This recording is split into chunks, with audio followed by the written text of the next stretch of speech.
Bienvenue dans cette émission dédiée à l'audace, à la résilience et à l'ambition au féminin. Aujourd'hui, on met en lumière celles qui n'ont pas attendu qu'on leur donne la place, mais celles qui l'ont créée elles-mêmes. Dans un pays où entreprendre, surtout en tant que femme, reste un vrai défi, il y en a qui osent, qui bâtissent, qui inspirent. Elles transforment les idées en projets, les difficultés en force et les rêves en réalité.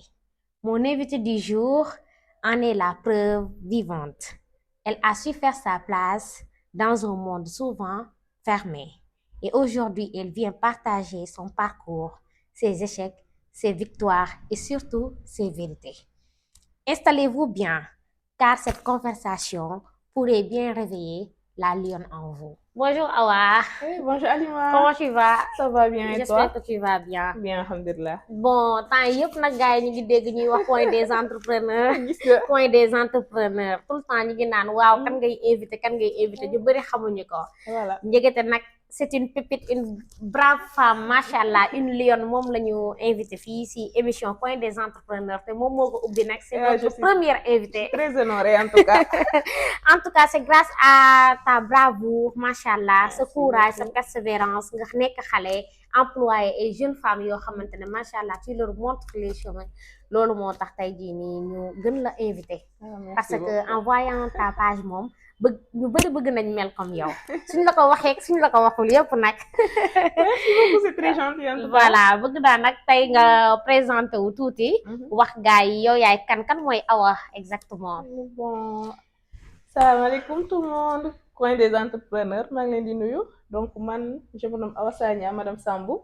Je suis entrepreneur dans l'agroalimentaire, moom lañ ma gën a xamee. TikTok nag ñu ngi may gën a xamee ci turu Coco 3.0. Donc je suis aussi la créatrice de Materniton et la cofondatrice de Adjamat. macha allah. Donc yooyu siiwuñu trop mais ay projet la. Ouais. Donc maa ngi dugg ci entrepreneuriat en début 2023. Début 2023 donc ça fait 2 ans maintenant. Et voilà un peu. macha allah léegi peux-tu nous raconter ton parcours et ce qui t'a poussé à te lancer dans l'entrepreneuriat. Donc parcours bi je vais commencer d'abord par les études man j'ai eu mon bac S2 à Thiès. Après ma ñëw université def biologie chimie géosciences.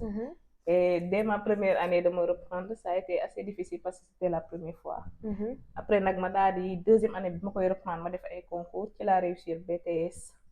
Conduite et gestion d'une exploitation agricole. macha allah Voilà commencé xam mbirum transformation agriculture et autres mais c'était plus accentué sur l'agriculture. De ce fait nag ñun dañoo amoon problème à Dakar. J'étais à Dakar avec mon mari donc pour nga trouver un stage ou un emploi qui était carrément dédié à l'agriculture c'est difficile fallait que nga génn Dakar ce que je ne voulais pas parce que je suis quelqu'un boo xam ne je suis un peu attachée à ma vie familiale et autres. effectivement Donc je voulais pas encore me déplacer déjà que BTS bi Thiès laa ko defee durant 2 ans ma war a génnaat ci région bi je voulais pas donc je suis restée 2 ans yoo xam ne je faisais rien may chômer donc durant 2 ans yooyu après ci laa décidé def licence en entrepreneuriat agricole PSEJ. Donc durant formation boobu ci 2022 2023 ci laa am motivation commencer entreprendre surtout nag suñ benn prof moo ñëw prof développement personnel prof bi daal dafa ñëw ba ak si xas ñu ne ñu yéen fii am na kuy jaay dara ñu ne ko non non mu ne ñu en tant que entrepreneur lii c'est une opportunité xool leen ñaata nit ñoo nekk ci salle bi effectivement vous êtes venu avec les mains vides personne n'a rien à présenter et tout bi ma wàccee tak 13 heures laa wàcc ma continuer dem marché en ce moment nag maa ngi doon def coco yi et tout ma jënd coco j'avais 2000 francs avec moi ma jënd coco ak sachet jinjeer yooyu ñëw ba ak si def pour le lendemain je voulais coûte que coûte lendemain bi su may jàngi ma yóbbaale nga yóbbaale ko ndax défi bi nga bëggoon relever parce que on avait cours avec lui donc bi ma ko yóbboo cours bi jeex heure pause ma jug mais monsieur j'ai quelque chose à dire mu ne ma allez-y ma présenter sama produit wax leen noonu lii ak lii la composant yi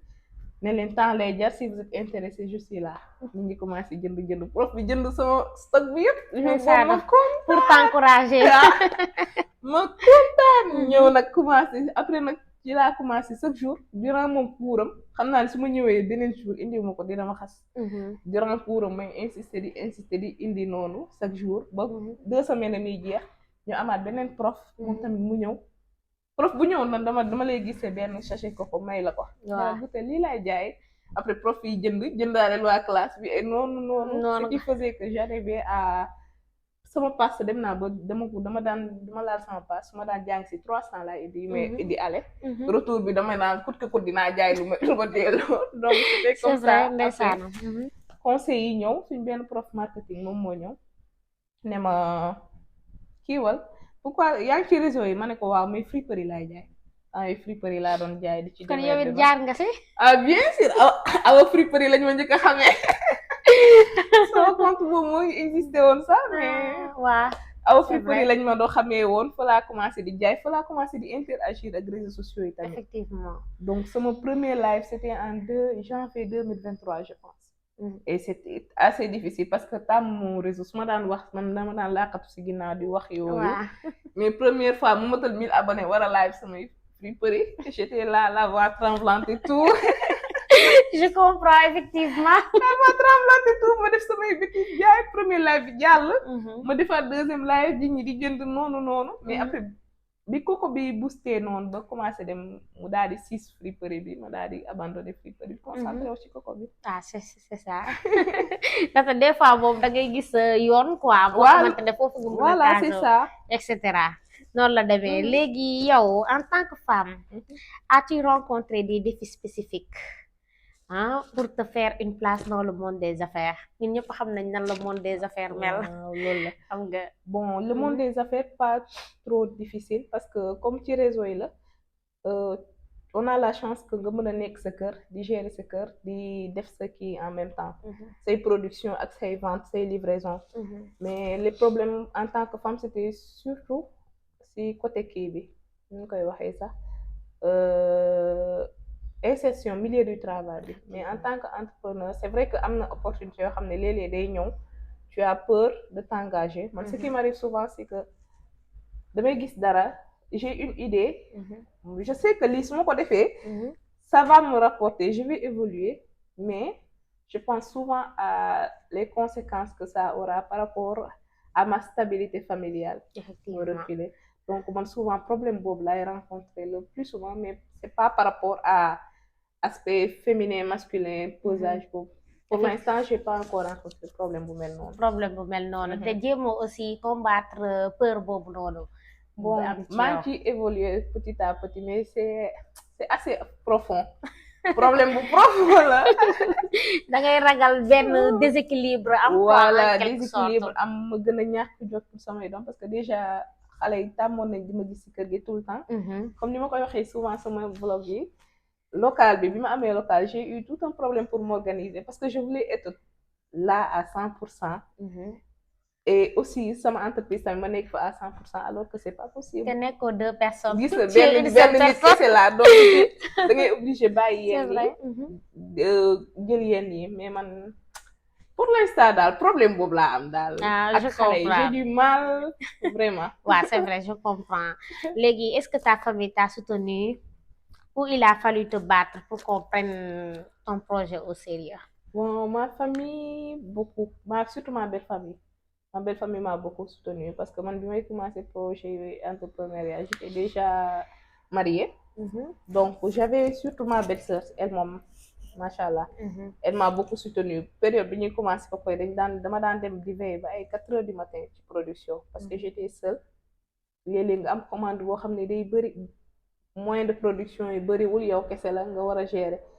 elle s'occupe des enfants elle m'aide gratter temps yooyu grattage ko la benn par benn nga xam ne loolu moo gën a métti te amoo woon ay machine aw ma machine aw ma personnel j'étais seule parce que temps boobu mënu moo recruter waaw début la woon effectivement donc moom moo si daan jàpp moo léeg-léeg mën naa xëy xale day yeetal ba nelaw duma xam ne sa nelaw de donc noonu la demee kon monsieur aussi m'a beaucoup soutenu mooy sama banque damay ñëw machallah. naan amati naa am naa projet bu ne man nee ma amati dangaa jël seeti sama xaalis rek donc c'était surtout ça. Ouais, c'est ça, dans la waaw vie, il faut avoir un partenaire qui te loolu la soutient. c'est surtout ça. Mhm. Man je me dis que si j'avais pas une belle famille wala un partenaire qui me soutenait pas au milieu entrepreneurial instant yi ça aurait été déjà une échec. Wala nga nekk benn femme au foyer c'est en ça abandonnant tes diplômes parce que tey jii nii gis nañ ay jigéen ñu bari ñoo c'est xamante ne mooy loolu mënuñoo avancer parce que famille bi tënk na leen jëkkër ñi bëgguñu ñu liggéey et il cetera faut moo tax beaucoup de soutien. c'est une bénédiction d'avoir un homme qui est là tout le temps là. Je le dis tout le temps c'est une grande bénédiction et pourtant damay am ay retour léeg-léeg nga am ay abonnés yoo xam ne ils te disent man problème bii laa am bëgg naa mën naa mais j'ai pas assez de soutien donc jigéen ñi souvent problème boobu lañu am et je lance aussi un appel aux maris s'il vous plaît soutenez vos femmes jigéen lu mu am rek ci këram la koy indiwaat. mais tamit gisoo ni nit avant ngaa dugg ci mariage war nga xam yow sa partenaire ba xam bokk ngeen vision ba xam bokk ngeen gis-gis ba xam bokk parce que y a beaucoup de femmes yoo xamante ne tey jii dañu entreprendre seen jëkkër yi fekk ñu leen ci dara ñu jékki saay un bon jour rek ñu bëgg a entreprendre fekk na kooku noonu da leen a choisir pour femme au foyer. c'est ça am na loolu nag souvent nag mooy problème bi jigéen ñi souvent dañuy choisir nit parce que mbëggeel bi rek la ñuy topp. effectivement ñoom dañuy topp man je le dis souvent nit da ngay mën a choisir sa partenaire gis nga comme on dit y a l'amour de la vie comme naan qui c'est l'amour de ma vie wala qui c'est l'homme de ma vie faut savoir faire la différence entre les deux te mën a def choix c'est pas parce que nit ki bëgg nga ko bëgg na la que da ngeen di réussir l'amour n'a jamais suffi am na ñu fi bëggante woon bëggee boo xam ne dafa jéggi dayoo alors ils ont fini par divorcer am na ñoo xam ne ils se sont juste mariés par arrangement mais dañuy bokk niveau mindset boo xam ne ça leur permet de trouver un équilibre man c'est ce que je dis souvent boo gisee nit koo xam ne bokkoo leen ay perspectives de vie bokkoo leen mindset wala dute nga am nga doute rek boo xam ne yow ça te dit que kii su ma nekkee moom du ma encourager si li ma nekk wala du ma apporter du ma avancer lool mieux vaut te retirer dès le début. effectivement donc c'est ça je comprends. voilà man daal tout le temps presque loolu laay jéem a wax parce que ñu bëri dañ ma naan Alimatu man bëgg naa liggéey mais sama jëkkër soutenir ma et cetera man bëgguma jigéen boo xamante ne tout le temps day sukkandiku si soutien wu jëkkëram parce que man dama jàpp ne que nit ki à chaque fois tey sooy def benn pas sa propre amour sa amour propre moo la war a jiital xam nga sa propre personne nga war a jiital avant ngaa bëgg kenn da ngay bëgg sa bopp ba pare te pour nga bëgg sa bopp il faut nga am vision de l'avenir te vision avenir boobu noonu mooy lan tey yow nga xam ne carrément ah man de ki ma nekkal nii est-ce que bokk nañ gis-gis est-ce que bokk nañ bëgg-bëgg su ma takkee du ma yàqal sama jàng wala du ma yàqal sama liggéey wala est-ce que dina ma soutenir et cetera parce que c'est beaucoup de choses yoo xamante ne war nga koo xalaat na te nekkul loo xamante ne c'est benn jour wala ñëpp ñaan nañ yàlla dee seen mariage yi xam nga te loo xamante ne moom c'est à vie c'est quelque chose boo xamante ne da nga ko war a contrôler bu baax avant nga ciy dugg. loolu le mariage sacré mais communication surtout avant mariage bul xaar ba après mariage nga doog a ñëw di wax sa jëkkër nit ki boo ko commencé wax say projet de vie avant sa mariage da ngay commencé aperçu bi muy réagir rek ndax dalay encourager ndax day changer sujet wala day wax yeneen da lay yee. da ngay xam te ñun jigéen ñëpp presque xam nañ de. c'est vrai que nit dafa lëndëm. mais souvent ñun ñooy topp suñ bëgg-bëgg tellement que. on ferme les yeux. effectivement dañuy bëgg di gumba di tax. xaw ma ko woon on sait toujours. effectivement on a toujours su léegi avec quel budget as-tu commencé ton projet. j'ai commencé avec 2000 francs comme ni ma ko waxee sànq. wàcc école rek. tël dem jënd je pense coco la boobu maa ngi sama fournisseur ba ma doon jaayee coco l'unité à 300.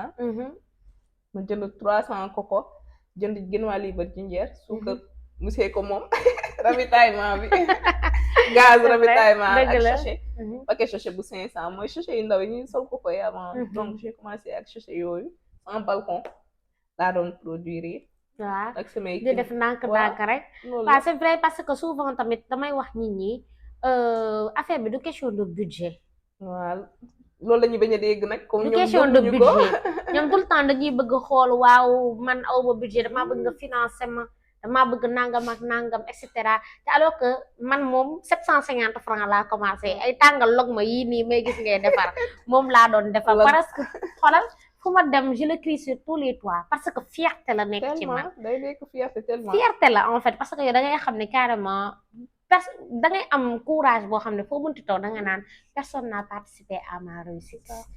yaa ngi comprendre ça fait plaisir en fait noonu la demee nag voilà léegi yow comment as-tu trouvé tes premiers clients? Mes premiers clients c'était mes camarades de classe. ak sa professeur boobu. ak sama professeur c'était mes professeurs et mes camarades de classe ñoom ñooy sama premier client. mais à part ñooñu koñ ba boutique ba tamit dama après bi ma commencé noonu jékki-jékki ma commencé ut benn bocal def si quelques sachets par semaine teg ci boutique bi. boutiquier bi di ma jaayal te man nag sama jaay bi dama daan forcé de dama daan jël sama plaque. dugg ci kër gi j'habitais dans un immeuble boo xam ne 3e laa dëkkoon dama daan jóge 3e ba rez-de-chaussée appartement. jënd leen koko salaamaaleykum aywa koko te daf ma doon permettre ma décomplexé wu benn côté tamit c'est vrai donc may affronter sama dëkkandoo yi te dañuy jënd parce que yenn ñi day jënd parce que dañ laa rus. effectivement mais yow xaalis bi da nga encaissé rek. waaw intéressé boobu. te parfois nit ki mënul dëkk si yeey koko rek. gis nga dëgg leen di solal c'est vrai moom. loolu ndeysaanam léegi yow début bi defoon nga ay erreur yooyu yoo xamante ne tey jii da nga koy regretter wala. waaw erreur yi surtout si gestion financière bi la. am nga éducation ñun ñu ci bëri si ñun amuñ teel ñoo am éducation financière. effectivement personne ne t'en parle. dañ boo nekkee xale dañ naan la xale yoo xamul xaalis boo nekkee élève dañ naan la élève yor xaalis. élève jaay genre yooyu personne n'en parle. dañ lay yar ci lépp à l'école encore moo gën a pire. donc man j'ai eu du mal début bi dama lu ma jaay lekk ko. lu ma jaay lekk ko. waaw c'était ça en plus. benn côté tamit je savais pas que. tellement xam ne à part live réseaux sociaux yi mën na la apporter client. donc man j'ai commencé les réseaux sociaux par l'encouragement d'un de mes profs marketing digital mais dama commencé tuuti clients yi commencé ñëw ma bàyyi donc man je me disais que am naa client donc je ne suis pas concentrée sur la création de contenu comme il le fallait. J'ai pas mis les moyens. Ce qui fait que sama première crise entrepreneuriale fa la jóge dama monté woon ba commencé jël ay employés. ma négliger aspect création de contenu bi c'est vrai que amoon na yeneen problème yu ci mel ni téléphone bu yàqu ak yooyu ma daal di j'ai connu un flop ci réseau yi boo xam ne ça m'a coûté cher. waaw j'ai dû licencier quasiment tout le monde repartir de zéro. perte de financement yi ma jotoon a jël yi ma jotoon a def yëpp matériel rek laa dese woon donc après j'ai commencé à me relever petit à petit à comprendre que projet bi c'était les réseaux. donc comprendre erreur boobu def naa ko tamit. léegi yow da ngaa considérer loolu erreur la wala expérience la. expérience y a jamais d'erreur. expérience man nu mënti demee expérience bi da nga ciy tiré soit tu gagnes en argent wala tu gagnes en expérience. loolu kese la mais dafa am tendance boo xamante ne jeunes yi dañ ko xewal. comme par exemple suñu pertee rek ñoom dañuy jàpp ni ils ont tout perdu alors que. ñoom si erreur boobu noonu tey si c'était à refaire dañu def erreur boobu te dinañ gañaale xaalis gagner expérience mais le problème en est que yàkkamti bi sonal jeunes yi. moo ñu sonal ñun yàkkamti donc ñun pour ñun. bëri boo échecé benn yoon rek saye noonu la demee nag léegi yow lan nga jàng foofu noonu ba tey jii di nga relever wu xam nga gën a booster waat sa compte ba tey jii di tu te retrouves avec 100 000 presque abonnés yoo xamante ne si yow rek la ñuy topp. donc erreur bi ma si jàng surtout c'est surtout mettre les moyens du côté digital nga mën a mettre les moyens parce que man la première fois bi ma dajalee somme bu takku li ma xalaat mooy jënd ay cin jënd matériel boo xam ne ça me permettait de transformer ay gaz genre yooyu matière première. mais xalaatuma si jënd réglage boo xam ne day leer. jënd téléphone boo xam ne daf may permettre ba mën a filmer en plus interagir ak sama communauté interaction bu normal. donc expérience boobu moom loolu la ma prouvé en plus tamit daf ma permettre ma diversifier samay produits. parce que temps boobu coco gingembre coco lait kese laa doon def. donc bi mu méttee dama daan lambaatu fépp. commencé di defar tofi di defar nougat defar buraake defar jumbo.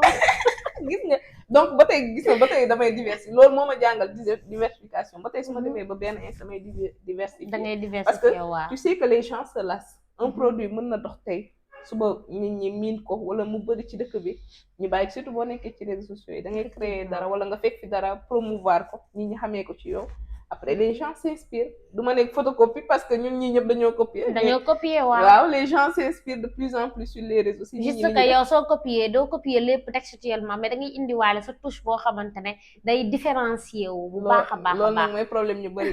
il n'apporte pas de l'innovation qu'il faut wala seen touche personnelle ñoom dañuy ñëw def copier coller. parce que man si yow laa njëkk a gisee jeune boo xamante ne macha allah yaa ngi lijjanti ay machine ay séchage gis naa la si ay toolu naanaa gis naa la si ay affaire yu ba ma ne kii moom presque maag moom a yem.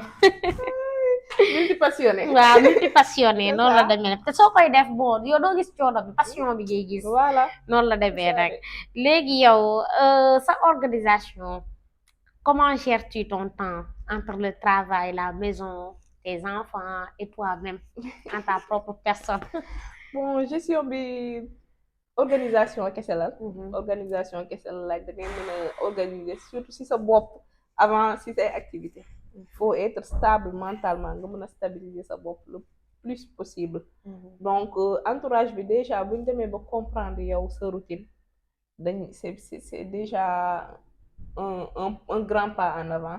demee ba comprendre ni kii routine am lii ak lii la man comment je m'organise je me réveille le matin je prépare mes enfants yóbbu leen école j'y tiens surtout loolu j'y tiens beaucoup xëy parce que matin boobu rek laa am interaction ak xale yi souvent balaa maa ñibbi si day fekk mu guddi. donc su ma yóbbu xale yi ba dénkaane leen je reviens à la maison léeg-léeg ma def ménage léeg-léeg fekk ñu defaral ma ko parce que je vis pas seule. donc am naa ñu ma jàppale bu baax a baax. heureusement chance boobu noonu nga am. parce que loolu tamit c'est une chance. c'est une chance sinon da ngay obligé jël aide ménagère et tout. est-ce que parfois motivation da lay manqué. fii burn out aka maa mën a def burn out loolu ça m'arrive très souvent donc léeg-léeg dama naa man est-ce que je suis pas bipolaire mën naa xëy tey am ay idée motivé ne lii bëgg naa ko lii bëgg naa ko ma xëy laa damay bàyyiwaat lépp mu seet. donc ça arrive très souvent mais problème bi mooy que du loolu mais le pouvoir tomber c'est pas difficile c'est ne pas pouvoir se relever qui est difficile. man c'est ce que je dis toujours donc léeg-léeg day am nga xëy ñàkk motivation mais da ngay xool sa alentour. surtout man damay xool léeg-léeg samay employé je me dis ñi tey jii su ma bàyyee ba entreprise bi daal ñun lu ñuy def. te fekk c'est surtout man samay doom je me dis ils sont contents de retrouver leur maman à la maison y a pas de problème. mais ñoom après mais ces gens parce que ak salaire lu mu tuuti mais nit ki ci la yaakaar. pour dund et tout peut-être pour. dafa ñu toog nag salaire boobu la ñuy tudd ah. voilà c'est ça moom lay suturloo. voilà lu mu tuuti moom lay suturloo donc boo demee bay bàyyi da nga naan ces gens là je fais quoi je fais comment avec donc loolu tamit motivation man saa yu ma demee ba bàyyi wala su ma nekkee en crise je me dis il faut que je me relève pour ñooñu parce que yaakaar dafa fort yaakaar dafa fort donc faut que je nga joxe le maximum parce que mënatoo dem ci ginnaaw sans compter nag ñi lay suivre ci réseau yi mënatoo dem ba àgg ci benn nga xamante ne ñoom ñëpp lay jox bopp c'est voilà man je te dis pas les cent xam naa sax tu connais l'expérience message yi ngay recevoir ci suuf inboxing waaw doo ko publier doo ko wax doo ko sortir parce que xamoon nit ki peut-être ndax bëgg na nga publier wala parce que c'est anonyme en fait c'est quelque chose de privé c'est quelque chose de privé am na ñoo xam ne dañ lay raconter histoire yoo xam ne day tooy xol waaw c'est yooyu da nga naan ñii tey man ak motivation bi ma leen jox yëpp ak conseil yi ma leen jox yëpp man su ma xëyee bàyyi après loolu ça devient quoi nga xalaat yooyu yëpp ci il faut que je me relève tu n'as pas le choix yow léegi est-ce que tu penses que les femmes ont une manière différente d'entreprendre? Oui, assez différente quand même par rapport aux hommes. Assez différente quand même parce que l'homme mën naa ne libre arbitre la il est assez libre par rapport à la femme. Il est assez libre même day xëy moom occupé def ay occupation par exemple man su ma jëlee sama cas tey jii sama doom bu feebaree c'est à moi de m'en occuper. monsieur du bàyyi liggéeyam ni ma demal liggéey man tey man maay toog xool xale bi. c'est parce que xale bi yow la miin sax. yow la miin yow yaay. donc am na jigéen ñu am na problème buy commencé am féminisme boo xam ne dañuy bëgg di comparer góor ñi di tegante bagg. pourtant la dernière fois maa ngi si doon wax. di tegante bagg alors que c'est pas ça. ñun du suñu réalité que ce soit religieuse sociale bokkul suñu réalité de vie. donc faut savoir sa place en tant que femme et la place de l'homme donc man il y a une très grande différence quand même entre la façon d'entreprendre de l'homme et la femme. Mais aujourd'hui, moi, je pense que en tant que femme, on s'impose assez sur le milieu de l'entrepreneuriat. Daanaka TikTok booy xool ay jigéen entrepreneuriat jigéen presque jigéen ñi rek ngay gis man je me dis que entrepreneuriat moom mooy liggéey jigéen na góor ñi dem nekk ay fonctionnaire ñu nekk ay entrepreneur parce que tamit moo lay permettre nga am benn liberté. moo lay permettre doo jël permission doo jël congé. Tu n'es boo amee problème loo war a régler tu n'es pas obligé ngay woo sa patron naan ko tey je peux pas peut-être ngay woo sa employé neneen. te en plus heure bu la neex nga yeewu entrepreneuriat en fait jamaa la. loolu la ñëpp début bi dina métti mais boo demee ba stabiliser wu. noonu la demee nag léegi yow as-tu une femme qui t'inspire vraiment sur les réseaux wala feneen ak feneen une femme boo xam ne tey soo ko xoolee rek yow tu multiplies ton courage. Ah, il y en a beaucoup. Il y en a beaucoup. Par exemple, Maodo, Madame Bada Jolof Elok. Aïssatou grossiste 2.0. Kooku moom dama ko nopp. Franchement. dama leen di farde. Machallah. Je l'aime beaucoup en tant que femme du côté, elle me motive côté religieux, surtout loolu. Machallah, comme on dit, li ñuy daw ginnaaw xaalis yëpp mais le salut. Religieux, la foi. Quand tu as la religion, tu as tout en fait. Voilà, man quand je la vois muy wax ay wax ba prêcher surtout man dama am kii boobu maanaam pour ma ñee nit. Côté boobu da cee essentiel su ma gisee nit waxtu julli jot mu jug bàyyi dem julli wala ma gis muy wax surtout booy waare nii ba jël alquran benn verset dugal ci nii dama naan kii elle est parfaite. waaw c'est vrai j'aurais tant aimé ça parce que malheureusement sama jàngum j'ai pas fait l'école coranique. Je peux dire donc li ma jot a xam en religion loo xam ne man maa documenté wu. cherché ko et tout. donc moo tax su ma gisee genre bi dama naan il a tellement de chance j'aurais tellement voulu. waaw c'est vrai man Aïssatou je l'aime beaucoup. machallah Yacine moom mooy sama mentor. moom mooy sama booster. non ñi nga wax nii ñëpp nag dama leen di xool des fois. man tamit de temps en temps aussi. la dirac commencé wax ni et tout donc y en a beaucoup. non moom mooy influenceuse bu mag bi. franchement grossiste 2.0. sans oublier tamit kii lu ñu koy waxatee sax Sonago moom dans le domaine de l'agroalimentaire comme suñu. waaw comme yéen li ngeen di def rek. macha allah moom mën naa ne mooy suñu leader. maa ngi leen di gis waaw en plus c'est une personne très ouverte et humble. effectivement waaw voilà. am na tamit kuy defar nga laxi. Yaas. Yaas la tudd elle est propre. franchement man je la suis. en plus surtout nag xam nga man su ma gisee nit balaa ma gën a inspiré mooy ma amoon kii projet après je me dis projet bi non ça peut pas être après ma gis ko def. damay fier ci nit parce que dama naan man là où j'ai douté quelqu'un d'autre l'a fait. donc mais c'est parce que tu as un cœur en or.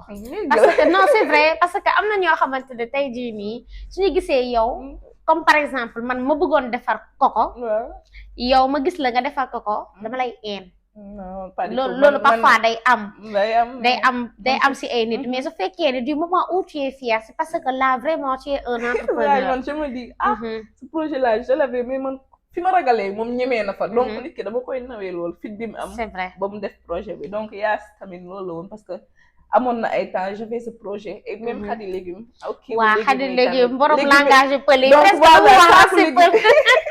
saako légumes moom tey su ma koy gis dama naan am na ku ko ñu ko njëkk a gis si TikTok. waaw lii xalaatoon naa. waaw am na ku koy def waaw après ma commencé boobu si j'ai beaucoup aimé. bu fekkee yow nga dute keneen def ko réussir. effectivement loolu moom da lay prouver ni yow waratoo ragal. lu ñëw sa xel war nga mën a am. waaw te warul nekk benn frein et cetera. voilà warta nekk frein. noonu la demee voilà man moom bon grossiste 2.0 dama koy far di gis moom tamit macha allah elle inspire beaucoup de jeunes parce que ñu bëri dañuy wax ci moom naan waaw kii elle a changé ma vie et cetera yaa ngi gis damay xool ma tamit damay scroller page yi yaa ngi gis je leur souhaite le meilleur kii tamit nuñ koy tuddatee sax borom muraake mondial moom kooku moom c'est une vraie débatteuse kooku moom xoolal elle est humble moom tamit day waxtaan ak entrepreneur yu bëri et surtout macha allah waaw foo nga kii ko côtoyer ko pour mën a xam ban façon nit la effectivement waaw c'est vrai dëgg la dama koy gis moom it ba mooy borom vlog yi wax kii nuñ koy traité yaas borom ngalax yi moom tamit dama koy gis souvent mu ngi mu commencé ci table bi di jaay ay ngalax ba dem tey jii nii mu jaay ay lii yu bëri xam nga effectivement loolu tamit c'est à saluer en fait avec une propreté clean waaw gis nga dafa set moom doo xool vidéo di gis nanga am siyo bu takk ci rebord yi sa doo ko gis non waaw loolu yëpp organisation moo koy def en plus kii nii Jolof Elok kooku moom xoolal je la salue en fait c'est une femme boo xamante ne macha allah dafa mel ni léegi am na benn comme genre usine je sais pas jam ñaajo fële bon gisuma ko mais j'ai vu que am na produit bees waaw mais xoolal moom tamit je l'aime de trop donc c'est des femmes yoo xamante ne nii dañ lay inspirer de telle sorte que yow tey jii de soo bëggoon def dara sax même su fekkoon ni yow da nga koy tu multiplies tes efforts te dañ lay yokk voilà noonu la demee nag waaw dañ lay yokk tu leur vois toujours en action ñaam gën a xam macha allah et toi encore la yow mii nga xamante ne macha allah dama lay gis yow it ngay def ay jumbo xam nga di expliquer gars yi jumbo bi ak lii bi waroo leen ko mélanger su la neexoon tey loolu yëpp doo ko wax comme ça ni suñu defaree ñoom seen affaire yi am odooru jumbo ak yooyu noonu xam nga genre yooyu mais dafa am entrepreneuriat soo siy jàng da siy jàng laa biir ak rafet xol loolu tamit soo ko amee dëgg xamal ne milieu bi mi ngi lay jàngal bu baax a baax te nag ñu bëri luñ xamul si dafa lié tellement que maanaam man fi ma jàngee entrepreneur li ma gën a jàngal mooy bañ a comparer wu parce que quand tu es sur les réseaux au début man avant may lancer wu da ngay romb tout le temps booy scroller les gens qui ont réussi dañ lay woon nit boo xam ne réussi il a commencé ci il a commencé ça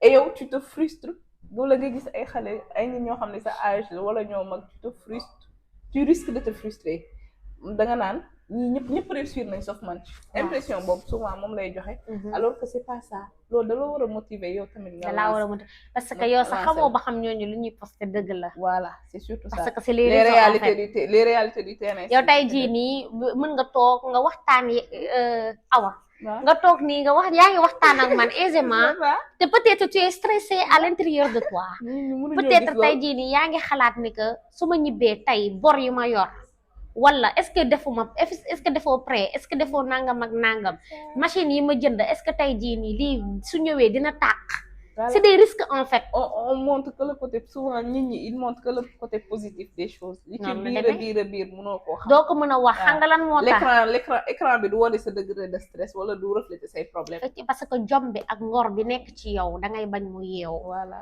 noonu la demee voilà léegi quel message voudrais-tu faire passer aux jeunes filles qui pensent qu'elles ne sont pas capables de gérer comme lu ñuy wax nii rek message bi ma leen di lancer mooy ne jamais se sous-estimer effectivement nit bu mës a xeeb sa bopp dama si yokk dara aussi ne jamais se prendre comme une petite entrepreneur voilà yaa ngi di entrepreneur bu nekk dafa mindset yow bi nga am pour entreprendre c'est ça qui fait ta grandeur en fait am na kii bu naan am na ci vidéo boobu mës a tombé nit ki ne au fait yàlla li nga koy ñaan maanaam boo nit ki yàlla may ma lii yàlla may ma lii te yow yaakaaroon ni attanoo ko yàlla du la ko jox voilà donc booy ñaan dara wala booy yootu dara gëmal ni yow mën nga koo jot te bu accès ci yow di nga ko mën a téye c'est surtout ça mindset bu fort la laaj mais loolu dañ koy liggéey da ngay dugg ci podcast yi da ngay documenté wu xool vidéo yi di xool yeneen entrepreneur seen parcours nga lancé wu sans honte bu leen am kersa wu commencer avec li ngeen am te bu leen xaar moyens yu mag pour commencer fii fu mu nekk nii man il y a 2 ans je savais pas que Séchoir lu am la effectivement pourtant instant yi man maa koy jaay donc voilà c'est des choses comme ça yoo xam ne en 2022 man ku ma waxoon ni que Alimatou di nga gérer ay natt di nga yore parking di nga def lii di nga def laa dama naan la c'est pas vrai c'est impossible parce que man moment boobu noonu man tamit mburaake laa doon jaay je collecté pot bi 300 laa ko doon jaayee damay dëbb ba sonn di dëbb ba sonn di jaayee 300 kilo kanja moment boobu dafa wàccoon maa ngi woon si toolu kanja yi yaa ngi dégg mais kilo kanja c'était à 50 francs.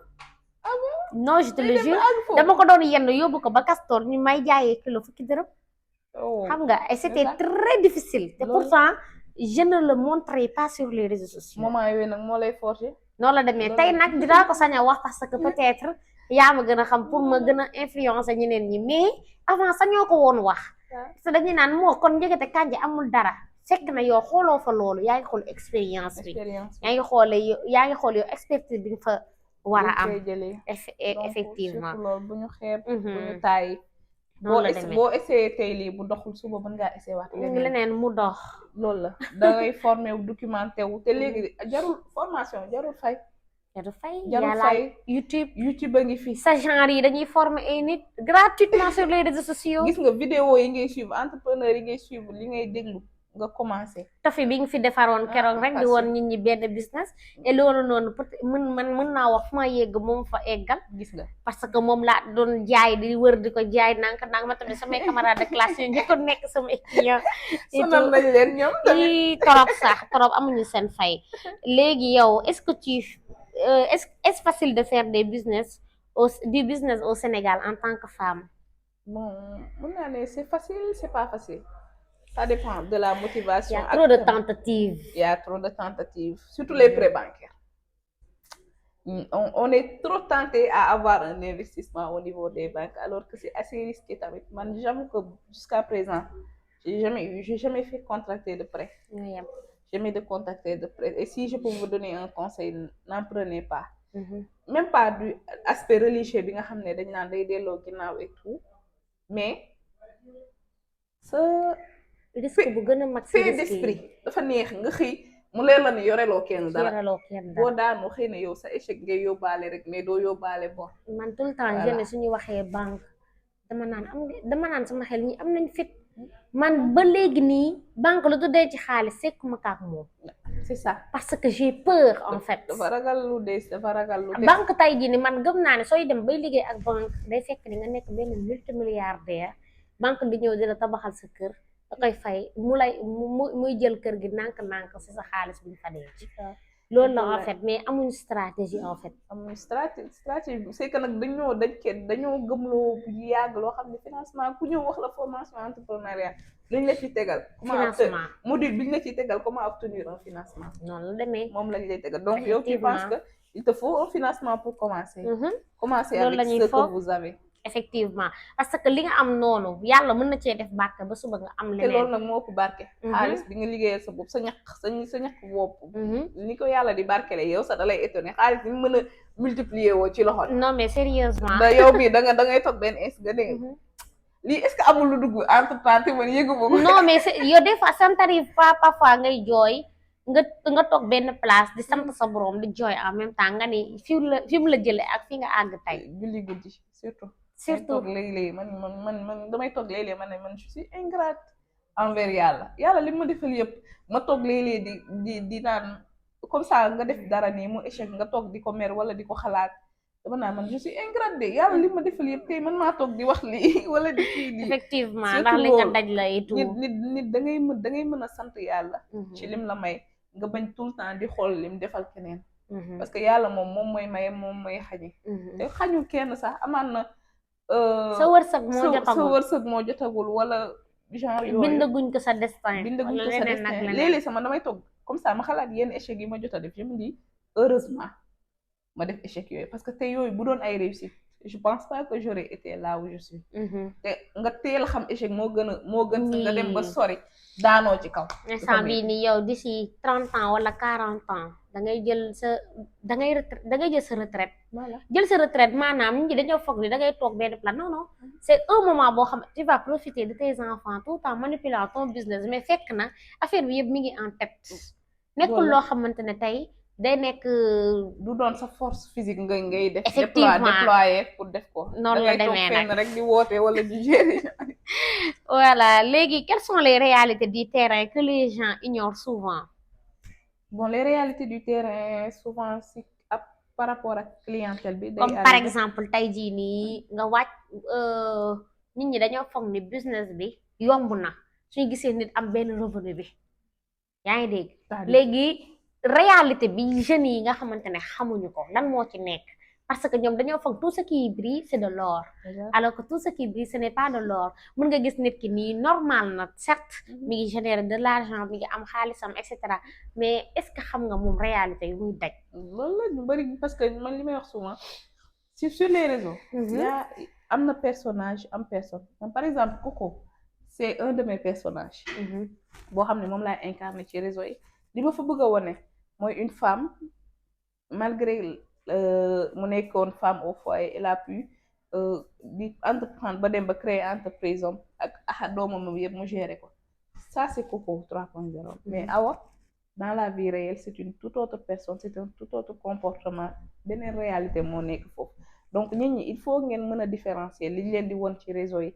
ak li nekk sur le terrain te tamit mënoo ñëw ci réseau yi côté entrepreneuriat tout le temps ngay projeter négativité xam nga loolu day décourager nit ñi c'est pas l'objectif l'objectif c'est de motiver les gens donc li positif nga leen di woon mais il faut savoir que dara yomb fi les réalités du terrain ils sont ici il faut se battre il faut se sacrifier sortir de sa zone de confort surtout li nit ñi bëggul surtout loolu sortir de sa zone de confort nit ñi foog ñu accepter di tant que yaa ngi toog fii benn naaj du la laal doo sonn te doo xam dara xanaa si réseaux sociaux yi ngay nekk te xamoon ni yow concept boo aimé loolu rek moo lay topp algorithme bi ak moo ñu xam moo ñu gën a xam niñ dëkkal noonu la demee effectivement en tout cas daal sur le terrain c'est pas facile il faut avoir beaucoup de courage pour nga mën a xam carrément yow yaay kan xam nga parce que y a des risques tey surtout soo nekkee jigéen yaa ngi liggéey xamoo ban heure kay wàcc 20 heures yaa ngi dégg 22 heures yaa ngi jaayu mburu ak fataaya presque c'est station ba peut-être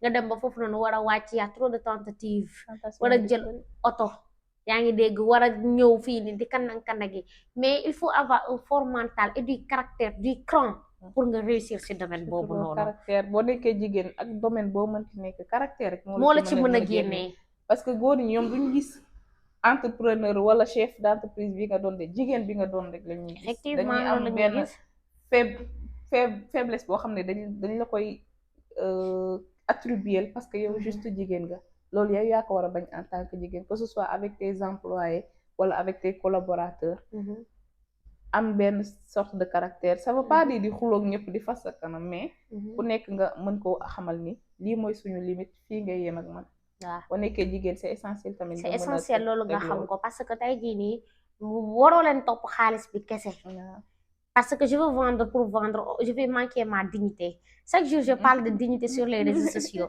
ndax man xam naa ne carrément que ni les gens pour ñu marcher la yaa ngi dégg au-dessus de toi comme ndox bu ñuy naan la te fekk na alors yow da nga nekkoon di ut mais ut boobu noonu warul tax yow nga perte sa crédibilité perte sa fierté bafouer sa dignité xam nga parce que alal bi c'est bien beau mais caractère bi tamit on va en parler on va avec yaa ngi gis su la neexee sax bu kenn jënd mais sa caractère du moment où perte nga ko tu perds tout c'est ça sa dignité boo ko tu perds ta valeur di nga gis xale bu ndaw boo xamante ne moo la ëpp valeur yow bii mag ndax lan jaar-jaaram ak moom lu muy xalaat ci xelam noonu la demee léegi nag pour une jeune sénégalaise qui veut entreprendre tu lui conseillerais de commencer par quoi je lui conseillerais de commencer par ce qui lui passionne passion dafa am kii valeur ci milieu entrepreneuriat xam nga mu metti nga bàyyi c'est parce que passionné wu la mais li la neex day metti mais da ngay continuer surtout loolu leen bu leen def dara parce que ñëpp a ngi koy def wala parce que ñëpp nee nañ dox na mais defal dara parce que da la passionné bu métti passion ak lu mu mënti demee bu méttee da nga ñàkk jom waaw day mel ni góor bu bëgg rek voilà moo la jox ñàkk jom boobu nga xam ne à chaque fois da ngay ñëwaat defaat ni xam nga defaat beneen tentative rek c'est la dernière mais après boobu tamit nga defaat beneen waaw topp leen seen passion ngeen def leen loo xam ne ça vous passionne ngeen mën cee évoluer def ci ay expérience am ci expérience def ci peut-être ay formation yoo xam ne man dans le domaine de l'immobilier parfois ma jooy ba soo demee xool damay yeewaat ma ne lii dara ne ko ci xaaral rek ma demaat suba ma demaat voilà day métti waaye da ngay xëyaat noonu la demee waaye da ngay demaat effectivement parce que entrepreneuriat moo demee noonu gis nga loo xamante ne tey dañ koo copier ak loo xamante ne original la du doon benn da bokk mun yaa gisee wax na ko jamais waa kay léegi yow par exemple tey si tu pouvais revenir en arrière qu'est-ce que lan ngay def en fait qu'est-ce que tu ferais différemment ban yoon nga dul àbb wala yow yoon bi nga nekk nii depuis ba nga commencé ba léegi ça te va. est-ce que j'aurais changé quelque chose? Je pense pas que j'aurais changé quelque chose. Peut-être que dinaa entreprendre plus tôt. dinaa doon entreprendre plus tôt parce que tey jii je regrette d'avoir pas connu l'entrepreneuriat parce que pas partout man dama ragaloon entreprendre mais parce que fréquenté wu ma milieu boo xam ne nit ñi il me parlait d'entrepreneuriat et tout mais par rapport aux erreurs et aux échecs je pense que lépp expérience la mujjee doon donc loolu moom dama ciy sant yàlla bu baax mais su ma xamoon démb bu doon tey moom yaakaar naa dama am bac de yow dama ak yow ñoo yem dama am bac waaw c'est vrai kay léegi yow comme par exemple tey jii nii lan moo la gën a métti ci sa àddina ci milieu bi lan moo la gën a métti loo xam ne tey jii nii yow dangay toog sax nga ni non kii nii li ma def métti na ma jour bi ba léegi yow tu n'arrives pas à oublier yaa ngi dégg li la nit ki def ba nga doon entreprendre. milieu entrepreneurial je pense pas que encore am na genre expérience. yàlla bu mu am ko yàlla bu am parce que des fois moom y a des gens yoo xamante ne mooy loolu. léegi les commentaires comment tu fais. les commentaires léeg-léeg nga am commentaire yi doy waar. man nag souvent je dis que commentaires yi man je les utilise comme un plus. gis nga man en réalité commentaire bu ma naqari dëgg. dama koy supprimer bloqué nit ki. commentaire boo xam ne touché na ma. damay supprimer bloqué nit ki mais comme bu ma jëlee commentaire di ko tontu wala ma nekk di tontante nit si kii bi. boobu maa ngi ne si ginnaaw. parce que nit ñi xamuñu ni algorithme bi loolu lay wër alors que yow moo loolu genre commentaire yooyu da lay may visibilité yow loolu ngay wër. mais léeg-léeg nga am commentaire boo xam ne boo amul esprit bu fort. day mel ni da nga fay sa téléphone wala nga supprimer sa compte carrément génn léeg-léeg nga dugal vidéo ñëpp ñëw nekk beneen côté bi duñ d'accord ak yow. temps yi nga doon wax da ngay delloo weccatu dépense gaa temps yooyu noonu gars yi attaqué dañ la de. voilà mais man xamoon naa ne nit ñi noonu la ñuy réagir parce que dans la vie réelle su ma si daan waxtaan ak nit réaction yooyu lay xam. donc je savais déjà. c'était normal quoi. waaw je savais déjà que nit ñi noonu lañ nar a réagir mais j'étais sereine. bu ñu waxtaanee nii ma kii wax mbalak si suuf léeg-léeg ma rëy xam nga léeg-léeg da ngay tontu ni nga xam ne ni kii. nekkul ci dëgg ngay def émoji surtout émoji souvent da lay aider nga xam ne décontracté. effectivement dëgg la. du lépp ngay wax parce que man ak yow jour boobu noonu ndiroo woon neen ay vlog sax man mii waxoon naa ci nee naa genre nit du gaaw fuuy ak genre yooyu noonu rek xoolal beaucoup j'ai eu benn vague de haine boo xamante ne. yaa ngi comprendre mais genre nit ñi doo leen bokk expérience et cetera xam nga rek. des fois ñëpp ñu d'accord ak yow. effectivement loolu na tant que def nga ko sa xel rek après nga lii na recruter yeneen avis mën na am sax nit ñi liñ lay tontu après nga jëlee si dara. léegi man nag loo may conseiller en tant que répondeuse de commentaire. léeg-léeg gisoo sànq maa la koy wala pourtant yow da ngay nëpp ci TikTok bi de.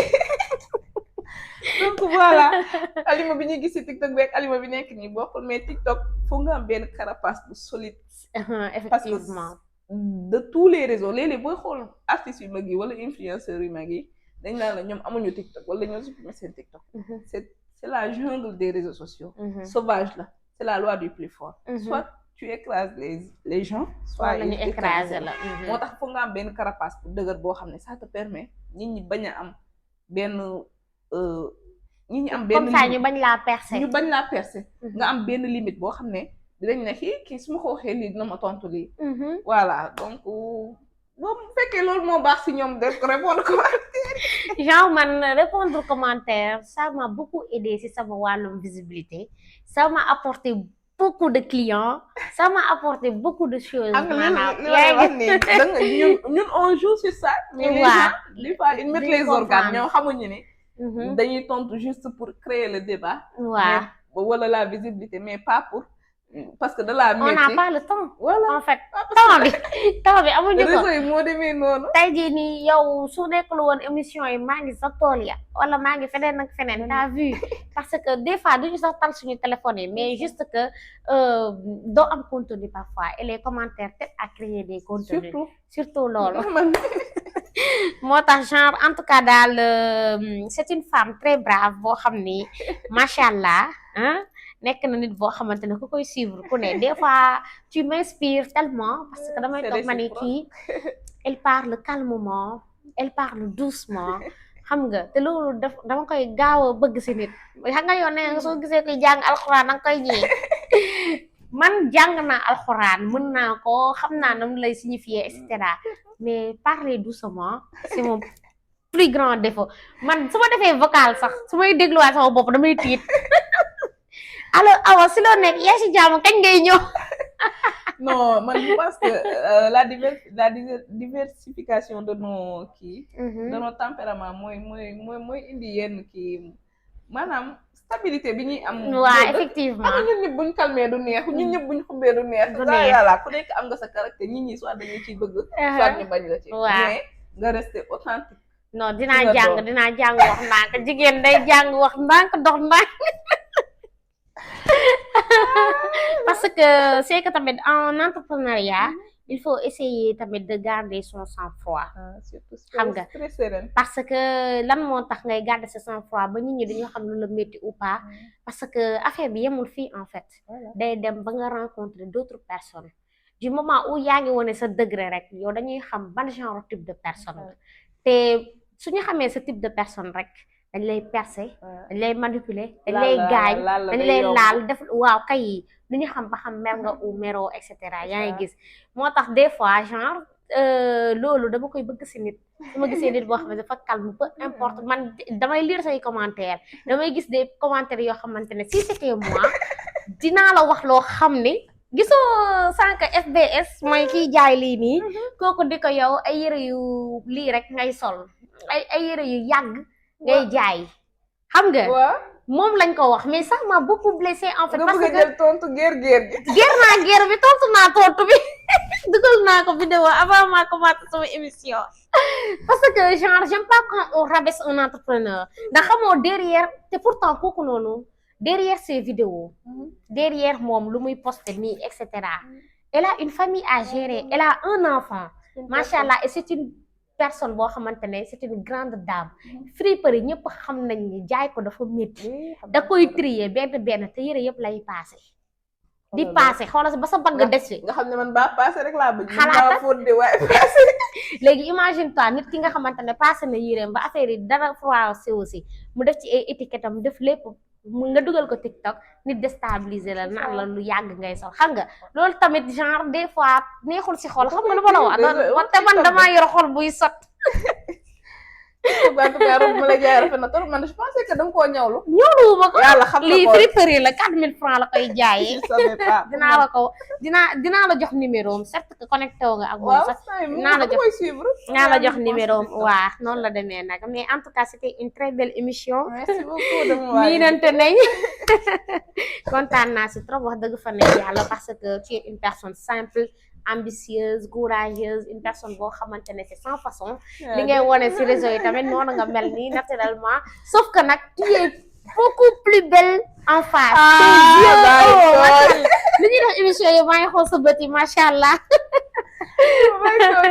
très belle et classe xam naa ni beneen yoon incha allah ak beneen entrepreneur comme ni ma leen ko doon waxee rek choisir deviner leen kan mooy ñëw la prochaine fois ku trouver rek comme ni ma doon def rek laay def soit ngeen am cadeau wala quelque chose comme ça yéen a ma gën a xam allez merci beaucoup ñu joxante di daje samedi prochain incha allah waaw d'accord merci beaucoup pour l'invitation ñoo fa ak waxtaan bi